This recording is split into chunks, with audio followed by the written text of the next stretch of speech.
I was pulling my boots off at the back door, mud caked up past the ankle from the property walk I had done that morning, when I saw the folder on my kitchen counter. It was Tuesday, 6 days after my grandfather Earl's funeral. I had driven out to his 40 acres that morning because the fence line on the east side needed looking at and because I needed somewhere to be that wasn't a room full of people telling me how much he had meant to them. The walk had taken 2 hours. I came back with mud on my boots and cold in my hands, and I was thinking about nothing except getting the kettle on when I saw it.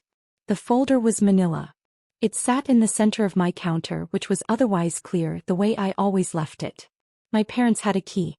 They had come while I was out and left before I got back, which they sometimes did, dropped off casseroles, picked up mail when I traveled. I assumed at first that my mother had left something about the estate. There were documents circulating. Things to sign. I had been fielding calls from the attorney's office all week. I set my boots by the door. I walked to the counter in my socks. I opened the folder.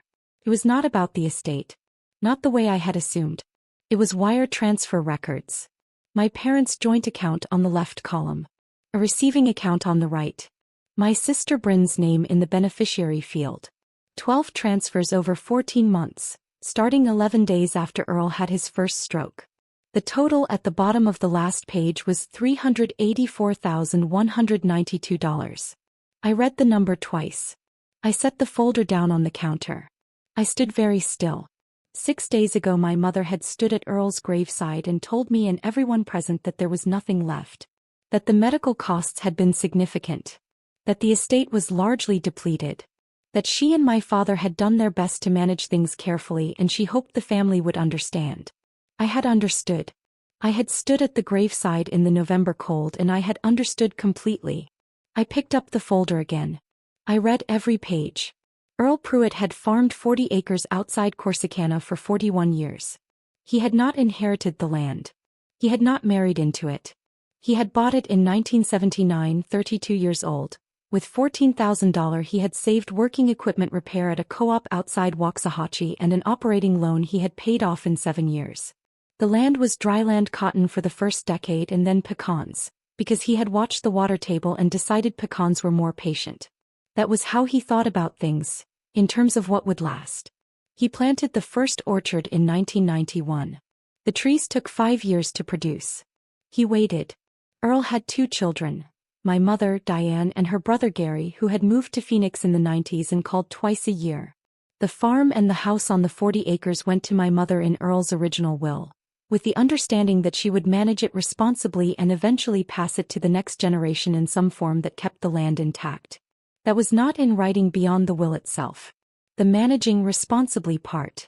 That was the part that lived only in an understanding. I was Earl's oldest grandchild. I was the one who had driven out on weekends in high school to help him with things. Fence repair, hauling, the kind of work you do because someone needs the extra pair of hands and also because you want to be near something that is being built or maintained carefully. Earl was not a sentimental man. He did not say things like "you're my favorite" or "I'm proud of you." What he did was teach you things while he was doing them, and he taught them carefully, and he let you figure out that the teaching was the thing. When I was 17 we were clearing brush along the east fence line, the same line I had walked that Tuesday morning, and he stopped and looked at me and said, "Wren, the most dangerous thing you can do with money is let somebody else count it for you." I didn't say anything. I kept pulling brush. But I filed it. I'm Wren, 33, agricultural loan officer at First National Bank in Corsicana, Texas. I lived alone on County Road 318, in a house I had bought 3 years earlier and whose deed had only my name on it. I spent my days reading financial documents, farm operating loans, equipment financing, land acquisition packages, and I had learned to read numbers the way other people read faces. Quickly. Without flinching. I always knew what I was looking at. I went to Texas A&M on a partial academic scholarship, $6,800 a year, and covered the rest with a work-study position at the university's agricultural extension office and weekend shifts at a hardware store in College Station. I worked 22 hours a week my first 2 years and 26 hours my last 2. I did not take out loans beyond what I had to. I graduated with $9,400 in federal debt, which I paid off in the 3 years after before I had the income to make it easy, because I had decided early that I did not want to spend the good years paying for the hard ones. My younger sister Bryn had gone to a private university in Dallas. My parents paid for it. All 4 years, including her apartment off campus and a semester abroad in Florence her junior year. I do not know the exact number. I know that when I mentioned once, in passing, that I was covering a gap in my tuition with extra shifts, my mother said that Bryn's situation was different. She didn't explain how. I didn't ask her to. After graduation I worked 2 years at a regional bank in Waco before moving to Corsicana and joining First National. I had been there 6 years by the time Earl died. I knew farm balance sheets the way other people know their own kitchens. From memory, from repetition, from having read enough of them to feel the weight of a number before I'd finished the sentence it was in. That skill had made me good at my job. It had also made me the person Earl called when he had questions about his own finances in his last years, after he stopped trusting that he was reading things correctly. He called me in the spring before his first stroke. He said something felt off about the account balances. He said the numbers were lower than he expected and he couldn't account for it. I had told him I would look into it. Then he had the stroke 6 weeks later and everything shifted into medical management and I had not looked into it the way I had said I would. I had not looked into it. That was the thing I was sitting with on Tuesday afternoon at my kitchen counter. I had bought my house on County Road 318 outside Corsicana 3 years earlier in November for $178,500. I had put down $35,000, saved over 4 years from the Corsicana job, and taken a conventional mortgage for the balance. No co-signer. No family help. My name on the deed and no one else's. My parents had been told about the purchase after the closing. My mother had said it sounded nice. My father had asked about the commute. I had done one other thing for the family in those years that I hadn't told anyone. When Earl was declining and the home health costs were running over what Medicare covered, there was a 2-month gap between his regular aid schedule and a new hire the agency was placing. My mother asked if I could cover the difference. The difference was $3,200 a month. I covered it for 2 months, $6,400 total, out of my own account because I did not want Earl's care interrupted over a billing gap, and because I knew my mother was already managing more than she let on. I did not ask to be paid back. I did not mention it again. I kept the payment records the way I kept everything, filed, dated, in a folder on my hard drive. The folder on my counter did not have that folder in it. What the folder on my counter had was 12 wire transfers, $384,192 and my sister's name. I looked at the first transfer date again. 14 months before Earl died. 1 month before he had called me to say something felt off about the balances. I set the folder down. I placed both hands flat on the counter. I stood there for a moment. I did not call my mother. I did not call Bryn. I did not call anyone.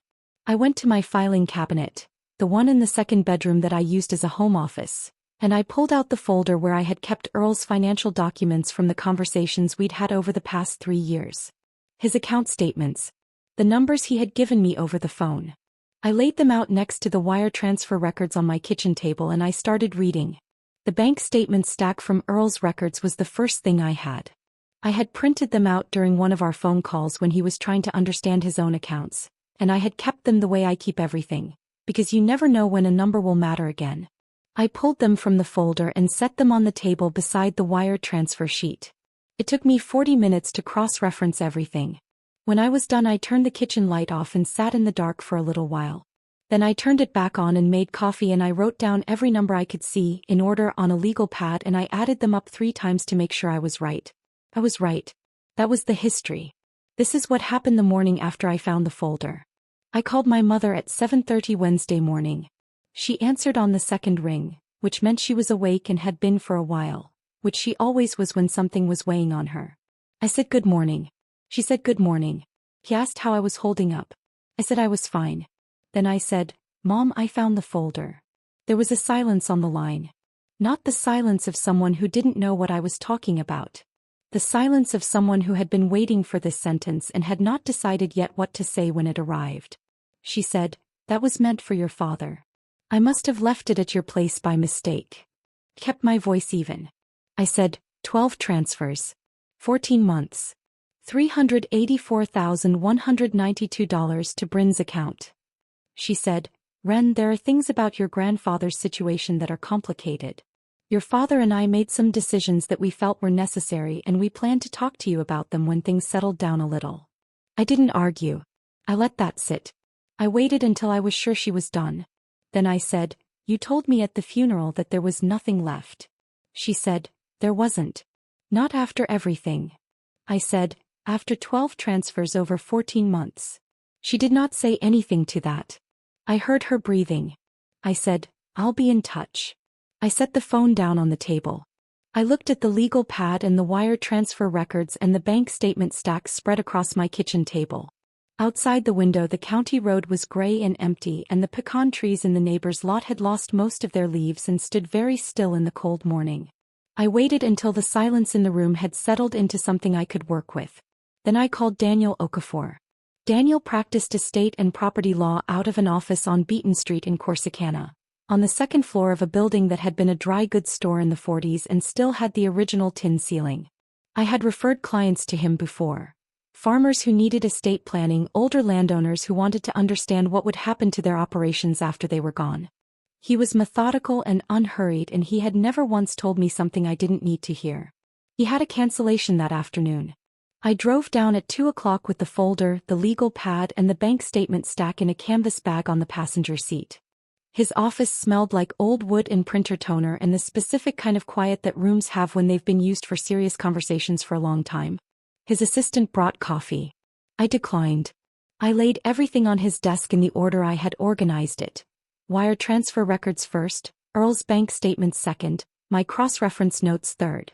He looked at it methodically, the way I look at a farm balance sheet. He did not rush. He asked me 3 clarifying questions and I answered all 3. Then he set his pen down and he folded his hands on the desk and he looked at me. He said, "These transfers occurred before Earl's death. If he did not authorize them, this raises civil liability questions separate from the estate filing. Unauthorized transfers from an account held in trust can be challenged through the probate process, and depending on what the authorization records show, there may be grounds for an elder financial exploitation claim in civil court." I let that land. I said, "How do I establish whether he authorized them?" He said, "We subpoena the account records. We look for his signature, his authorization code, or his voice on any associated phone records." He paused. "Did he ever tell you anything directly about these transfers?" I told him about the phone call. The spring before his stroke. "Something feels off about the balances." Daniel wrote that down word for word. He said it was relevant. He said to write out everything I remembered about that conversation. The date as precisely as I could recall it, what Earl had said, what I had said, the context. He said to send it to him before the end of the week. He pulled out a clean folder and started a file for me.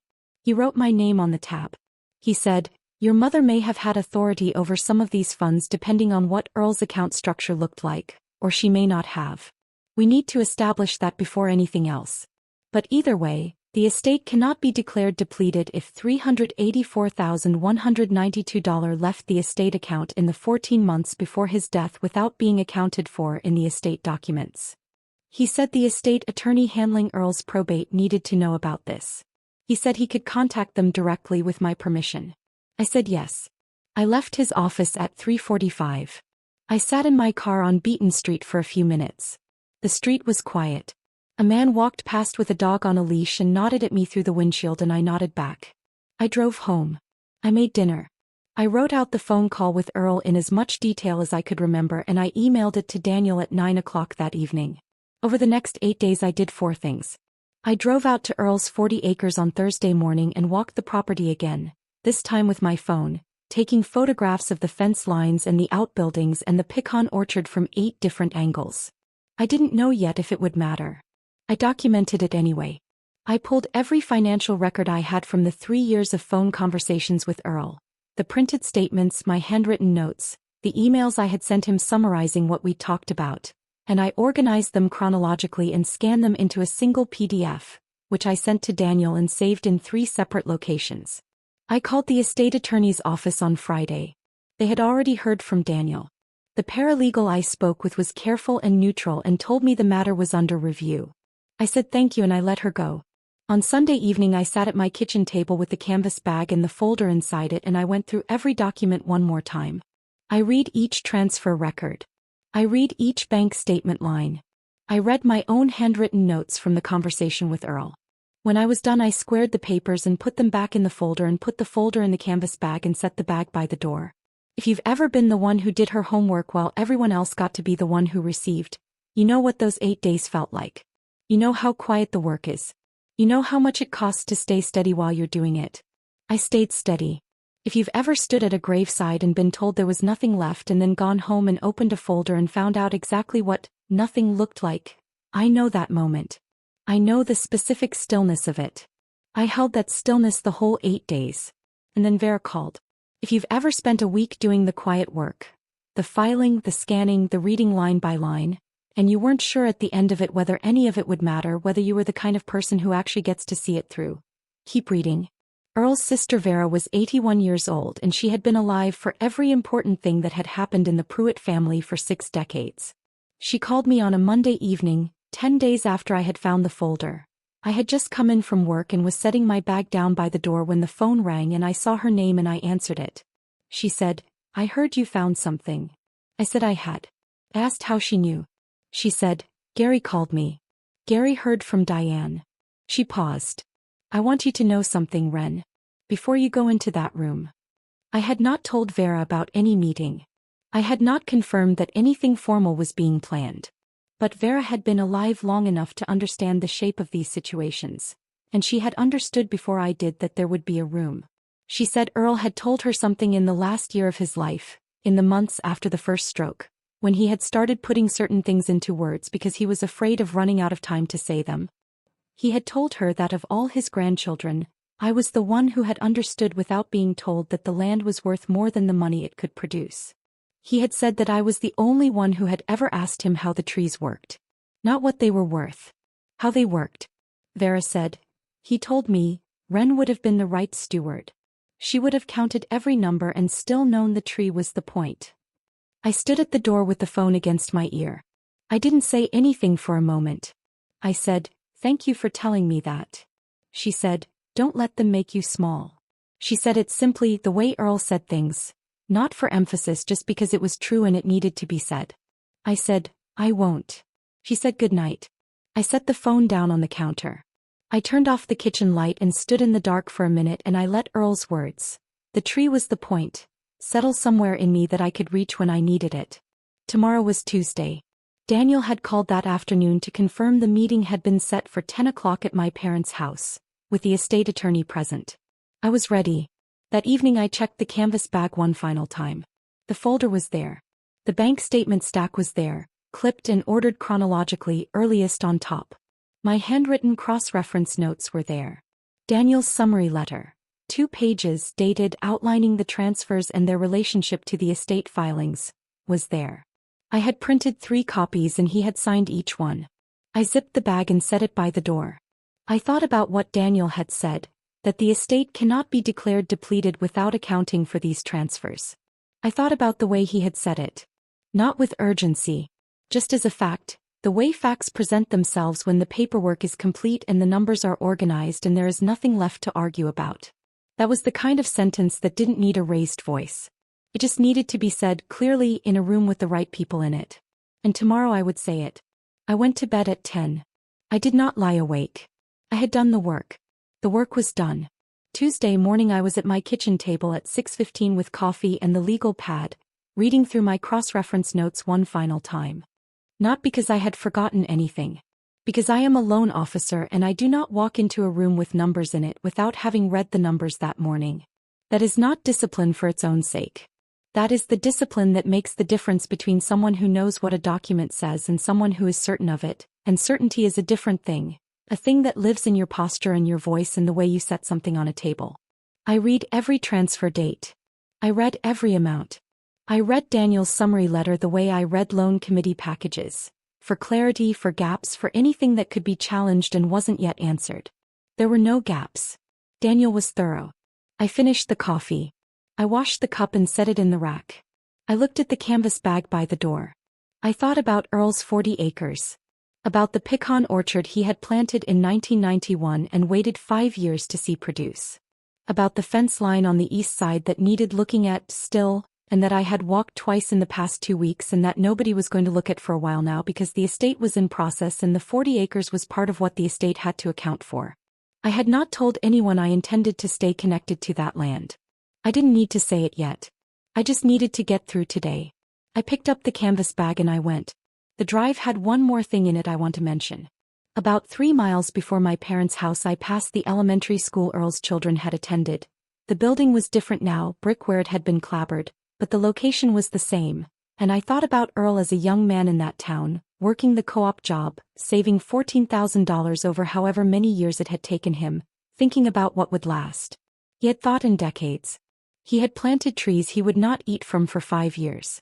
He had built something that was supposed to outlive him, and it had, even if the accounting of it was now contested. I thought you tried to protect it, Earl. I'm going to finish that. Then I pulled into my parents' driveway and I got out of the car. I chose what I wore on Tuesday morning the way I choose what I wear to loan committee presentations. Dark slacks. The navy blazer I had bought the second year at First National, the one that fit well enough to wear when something mattered. I wore it because I needed to look like someone who had read the documents, not someone who had found them by accident. I needed to look like what I was. A person who understood every number in that folder and was prepared to explain each one calmly to anyone in the room who needed it explained. I pulled up to my parents' house at 10 minutes past 10. There were 2 cars I didn't recognize in the driveway beside my parents and my sister Bryn's. I assumed one was Daniel's and one was the estate attorney's. I sat for a moment. The air through the cracked window smelled like dead grass and wood smoke and the particular cold of a Texas November that isn't dramatic but is complete. I got out of the car with the canvas bag on my shoulder and I went in. The living room had been rearranged. The dining chairs had been pulled in to fill the circle. 8 people were seated or standing when I arrived. My parents, Bryn, my cousin Kay who had driven down from Dallas, Daniel, the estate attorney whose name was Patricia Groom, and 2 people I recognized as neighbors my parents had known for 20 years. The Hendersons who had apparently been invited to bear some kind of ambient witness to whatever my mother had planned for this morning. My mother was standing near the sideboard. She had her hands around a mug and she was dressed carefully, the way she dressed for church, which told me she understood the weight of the morning even if she had framed it in her own mind as something other than what it was. I found a chair. I set the canvas bag on the floor beside it. I read the room in about the time it took me to sit down. This had been organized. The estate attorney was present but she was seated slightly apart, with a folder closed on her knee and the posture of someone who had been briefed but was waiting to see how things unfolded. Daniel caught my eye from across the room and gave me nothing, which was correct. I understood what was being staged. A family gathering, shaped to look like a conversation, in which my mother had arranged enough witnesses to make her version of events feel settled before anyone challenged it. I folded my hands in my lap. I waited. Subscribe because what my mother said next is the part one most want you to hear. My mother set her mug down and she straightened. She had a way of making a room pay attention without raising her voice. She had always had it. She stood with her shoulders back and her hands clasped in front of her and she looked around the circle slowly, making eye contact with each person in a way that said she had thought about what she was going to say and had decided it was reasonable. She said she was glad everyone could be there. She said the past 2 weeks had been hard on the whole family, that losing Earl was the kind of loss that changed things, and that she wanted to take a moment to talk through some of the estate matters while everyone was together, because she felt it was important to be transparent and to make sure no one felt caught off guard by anything. She said that Earl's medical costs in his final years had been significant. She said that she and my father had managed his finances through the decline as best they could, and that there had been some difficult decisions, and that the estate at the time of his death was largely depleted. She said she understood that might be surprising to some people, and she wanted the family to hear it from her directly rather than through paperwork. She looked at Bryn when she said the next part. She said Bryn had been going through her own challenges over the past 2 years. She did not say what the challenges were, and Bryn looked at the floor, and that she and my father had made some transfers to help Bryn stabilize, which they felt was the right thing to do as parents and which they believed Earl would have understood. She said Earl had always believed in family taking care of family. She paused. She looked at me. She said, Wren has always managed on her own. She's built something for herself and we've always been proud of that. We felt she didn't need the same kind of support. She never asked for it. 3 people in the circle nodded. Kay looked at her hands. I let the silence after my mother's last sentence stretch all the way out. Kept my face still. I kept my hands folded. I let every person in that room register that I had heard it and had chosen not to fill the space she had left. Then I said quietly, "May I respond?" My mother said of course. I said, "I'd like to start with a clarification." She nodded. She was still standing. I said, "You said at Earl's graveside that there was nothing left. I want to understand what you meant by that." She said, "I meant the estate was depleted. After the medical costs." I said, "After the transfers." She said, "The transfers were part of managing the situation." I said, 12 transfers. Over 14 months. Beginning 11 days after Earl's first stroke. My mother's hands unclasped. She let them fall to her sides. Her posture changed. Not dramatically, not the kind of change you could point at, but the kind that happens in the shoulders when someone who was certain of something has become slightly less certain. She said, "Wren, this isn't." I said, "You said there was nothing left." Kept my voice even. "You were right that there was nothing left in the estate by the time Earl died. I want to show everyone here what the 14 months before that looked like."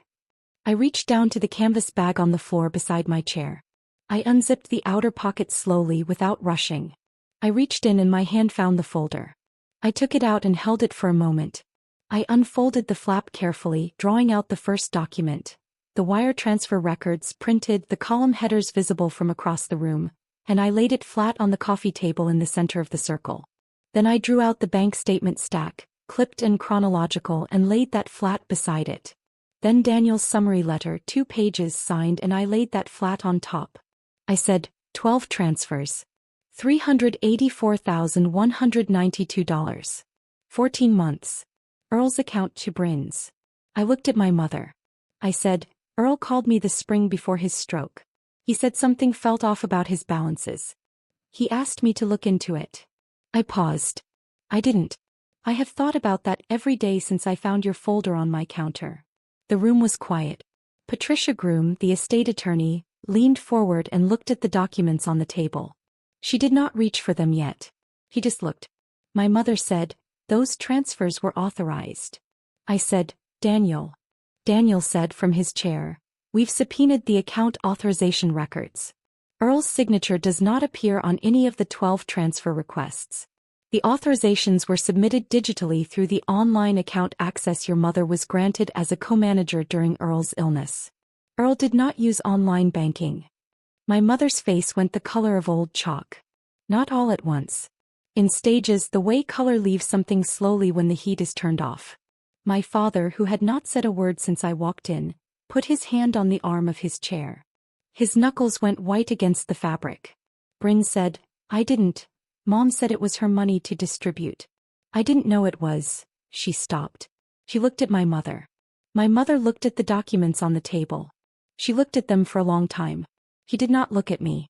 Kay set her coffee cup down on the side table with a careful, deliberate motion that made no sound. Nobody spoke. I said, "I'm not here to make accusations. The authorization question is a legal matter and it's already in process." I looked at Patricia Groom. "The estate cannot be declared depleted without accounting for these transfers." I wanted everyone in this room to understand that before anything else was decided or announced. Patricia Groom said, "That's correct." She said it simply as a fact. My mother sat down. She found her chair and she sat in it and she looked at her hands in her lap and she did not say anything else. I squared the documents on the coffee table, the transfer records, the statement stack, Daniel's letter, and I left them there. I did not take them back. I wanted them to stay in the room after I left. I picked up the canvas bag. I zipped it. I stood. I said to the room, "I appreciate everyone being here. Patricia, Daniel will be in touch." I walked to the front door. I opened it. The cold came in and I stepped out into it and I pulled the door shut behind me. I stood on the porch for a moment. The driveway was unchanged. The 2 unfamiliar cars sat in the same positions they had been in when I arrived. A mockingbird was doing something in the pecan tree at the edge of the yard and the sound of it was the only sound. I walked down the steps and across the gravel and I got in my car. Behind me, through the living room window, I could see the shapes of people not moving. My mother still seated. My father still in his chair. The documents still on the coffee table where I had left them. I started the engine. I backed out. For the first several miles I drove the way I drive when I am thinking through a loan file. Methodically, without hurry, processing each piece in order. The co-op. The road to Earl's 40 acres. The Methodist church. I did not stop at any of them. I drove all the way home on the county road with the window cracked and the cold air coming in, and I thought about Earl saying the most dangerous thing you can do with money is let somebody else count it for you, and I thought about how I had let him down once and how I had not let him down today. I got home at 20 minutes past 11. I set the canvas bag on the kitchen table. I did not open it. I made tea instead of coffee because the morning had used up the part of me that needed to be precise and I wanted something that didn't require anything. I stood at the kitchen window with the mug in my hands and I looked out at the county road. It was still empty. The pecan trees were still bare. Everything outside was the same as it had been when I left 2 hours earlier, which is always strange after a morning that has changed things, the way the world keeps being ordinary while something inside it is rearranged. I thought about Patricia Groom's expression when she leaned forward and looked at the documents on the table. Not surprised. More like confirmed. Like she had been told something and had come to the meeting uncertain whether it was true and had left the meeting certain. I thought about Kay setting her cup down. I thought about Bryn's voice when she said I didn't know. I believed Bryn. That mattered to me. I thought about my mother sitting down in her chair after I spoke and not looking up. I had watched enough difficult conversations across loan desks to recognize the moment when a person understands that what they believed was settled is no longer settled. It doesn't look like defeat. It looks like recalibration. Like the room has shifted slightly and they are finding where the walls are now. That was the room I had left my documents in. Let them find the walls with those. Patricia Groom's office filed the amended estate petition 11 days later. My mother did not call me in that time. My father sent one text on the third day that said, "I hope we can talk when things settle." I read it. I didn't reply. Not because I was done with them forever, I hadn't decided that yet, but because there was nothing to say that the documents hadn't already said more cleanly. Bryn called on the 7th day. She said she hadn't known. I believed her. She cried for a while on the phone and I let her, and I told her the legal matter was between the estate and our mother and that she was not the target of anything, and she said thank you, and we stayed on the line together for a few minutes without talking much. That was the most honest conversation I had had with my sister in years. You said there was nothing left. I thought about that line every day of those 11 days. You were right that there was nothing left, because you had moved it. That is the difference between a depleted estate and an unauthorized one. And it is a difference that exists in writing, dated, with account numbers and transfer receipts attached. You said I had always managed on my own, so I didn't need the same support. You were right that I manage on my own. You were wrong to use that as a reason. The fact that I didn't ask doesn't mean you were permitted to take. You said Earl would have understood. I thought about that one the longest. I thought about him on the east fence line telling me the most dangerous thing you can do with money is let somebody else count it for you. I think he would have understood exactly what happened. I think that is why he called me in the spring and told me something felt off. He was trying to ask me to count it. I should have counted it sooner. I counted it when it mattered. The papers were filed. Daniel called to confirm. That was enough. The people who decide you don't need anything because you've never asked for anything are telling you something about themselves. About how they think generosity works. About who they believe deserves to receive it. About what they've quietly decided you're worth. They are not describing you. They are describing the limits of what they're willing to see. If you've ever been the one in the family who managed, who paid quietly, who didn't ask, who showed up with the paperwork when no one else had bothered to read it, let this be your sign. The quiet ones keep better records.